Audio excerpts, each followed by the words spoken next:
আমরা আশঙ্কা করছি যে এই নির্বাচনে এরকম একটা যোগসাজশ হয়েছে ভারত, আওয়ামী লীগ এবং বিএনপির মধ্যে। এই যে আওয়ামী লীগের কার্যালয়গুলো খোলা হচ্ছে এবং আওয়ামী লীগকে প্রশ্রয় দেওয়া হচ্ছে, আমরা মনে করি না এটা অটোমেটিক ভাবে হচ্ছে। এটা অবশ্যই এই নতুন সরকারের প্রশাসনের এবং সরকারি দলের প্রশ্রয় এটা হচ্ছে। তাদের কাছ থেকে গ্রিন সিগন্যাল ছাড়া আওয়ামী লীগ এটা করার সুযোগ বা সাহস পেত না। গত 1.5 বছর কিন্তু প্রশাসন অনেক জায়গায় ব্যর্থ হলেও জনগণ কিন্তু প্রতিরোধ করেছে।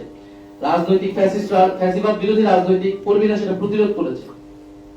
ফলে আমরা আশঙ্কা করছি যে এই নির্বাচনে এরকম একটা যোগসাজশ হয়েছে ভারত, আওয়ামী লীগ এবং বিএনপির মধ্যে, এবং আওয়ামী লীগের পুরো ভোট ব্যাংকটাকে বিএনপি নিজের দিকে নেওয়ার চেষ্টা করেছে। বিএনপির, এটা আমরা আগেও বলেছি, এটা নতুন কোনো কথা না। বিএনপির বিভিন্ন বক্তব্যে তার মঞ্চে জয় বাংলা স্লোগান দেওয়া, আওয়ামী লীগের লোকদেরকে পুনর্বাসন করা, হত্যা মামলা আসামিদেরকে নিজের দলে ফেরানো, এই চেষ্টা কিন্তু স্থানীয় পর্যায়ে হয়েছে। কিন্তু এইটা যদি এখন আওয়ামী লীগ সেটার বিনিময়ে, এই ভোট ব্যাংকের বিনিময়ে যদি আওয়ামী লীগের রাজনীতিকে পুনর্বাসনের চেষ্টা করা হয়, তাদের কার্যক্রমকে সুযোগ করে দেওয়া হয়, তাহলে তা কঠোরভাবে প্রতিহত করা হবে। এক্সট্রিম মশার কয়েল প্ল্যান্ট ফাইবার দিয়ে তৈরি, তাই সহজে ভাঙে না, সুগন্ধিযুক্ত ও নিরবিচ্ছিন্নভাবে জ্বলে। ডেঙ্গু, চিকুনগুনিয়া বাহি সহ যে কোনো মশার বিরুদ্ধে দেয় এক্সট্রিম সুরক্ষা। আমরা প্রশাসনের প্রতি আহ্বান জানাবো যে 8টি বা 9টি জেলায় আওয়ামী লীগের জেলা কার্যালয় তারা খুলেছে, সেটা কিভাবে হয়েছে আমরা তার জবাব দিতে চাই, এবং অবিলম্বে সেটা প্রশাসনিকভাবে আইন শৃঙ্খলা বাহিনীর দায়িত্ব সেই কার্যালয় বন্ধ করা। যদি তারা ব্যর্থ হয় তাহলে আমরা কিন্তু রাজনৈতিকভাবে প্রতিরোধের ডাক দেব সারা বাংলাদেশে, এবং সেটার জন্য কিন্তু এই সরকারকেও আমরা কিন্তু কাঠগড়া জানাবো এই ফ্যাসিস্টদেরকে পুনর্বাসনের দায়। চতুর্থত আমরা বলতে চাই যে এই নতুন সরকার গঠনের সাথে সাথে আমরা দেখতে পাচ্ছি যে গণমাধ্যমের স্বাধীনতার উপর হস্তক্ষেপ হচ্ছে, গণমাধ্যমের কণ্ঠস্বরকে রোধ করে দেওয়ার চেষ্টা করা হচ্ছে। আপনারা অলরেডি শুনেছেন বাসসের ঘটনা, আপনারা জানেন। আপনারা এখন টিভির যে সাংবাদিকদেরকে শোকজ এবং পরবর্তীতে বরখাস্ত, সেই ঘটনা আপনারা জানেন।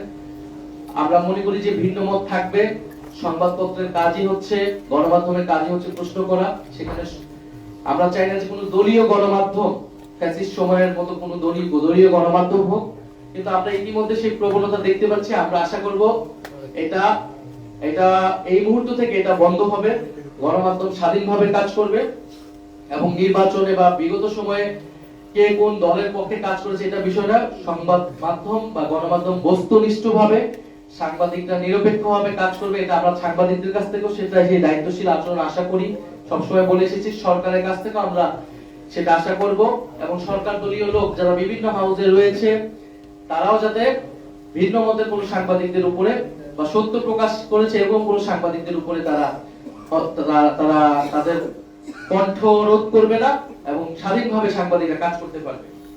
এছাড়াও আমরা দেখতে পাচ্ছি যে রমজান মাসে আমরা জানি যে রমজান মাসে বাংলাদেশের মানুষ ইবাদত বন্দেগী করে। আমরা চাই স্বস্তির ইফতার এবং সেহরিটা যাতে ঠিকমতো এই দেশের সাধারণ মানুষ, নিম্নবিত্তের মানুষ করতে পারে। এই জন্য দ্রব্যমূল্য নিয়ন্ত্রণে থাকা, সাধারণ মানুষের হাতের নাগালে থাকা অত্যন্ত গুরুত্বপূর্ণ। আমরা গতকালকে মন্ত্রিসভায় প্রধানমন্ত্রীর তরফ থেকে সে ধরনের নির্দেশনা পেয়েছি, কিন্তু গতকাল থেকে বা আজকেও আপনারা জানেন যে বাজার মূল্য কিন্তু ব্যাপক চড়া হয়েছে। মাছ, মাংস, সবজি সবকিছুর দাম উচ্চ পর্যায়ে চলে যাচ্ছে। আমরা আশা করব যে সরকার এটা দ্রুত ব্যবস্থা নেবে, যাতে কোনো ধরনের সিন্ডিকেট, অসাধু ব্যবসায়ী যাতে এবারে এই রমজানকে কেন্দ্র করে দ্রব্যমূল্য বৃদ্ধি করতে না পারে, সাধারণ মানুষের হাতের নাগালেই থাকে। এখন এই ধরনের একটি ঋণগ্রস্ত বা দুর্নীতিপরায়ণ মন্ত্রিসভা দিয়ে এটি সম্ভব কিনা এটা আমরা নিশ্চিত নই, কিন্তু আমরা আশা করব সরকার এটাতে যাতে ব্যবস্থা নেয়, যাতে মানুষ একটু স্বস্তির সাথে এই রমজান মাসটা কাটাতে পারে।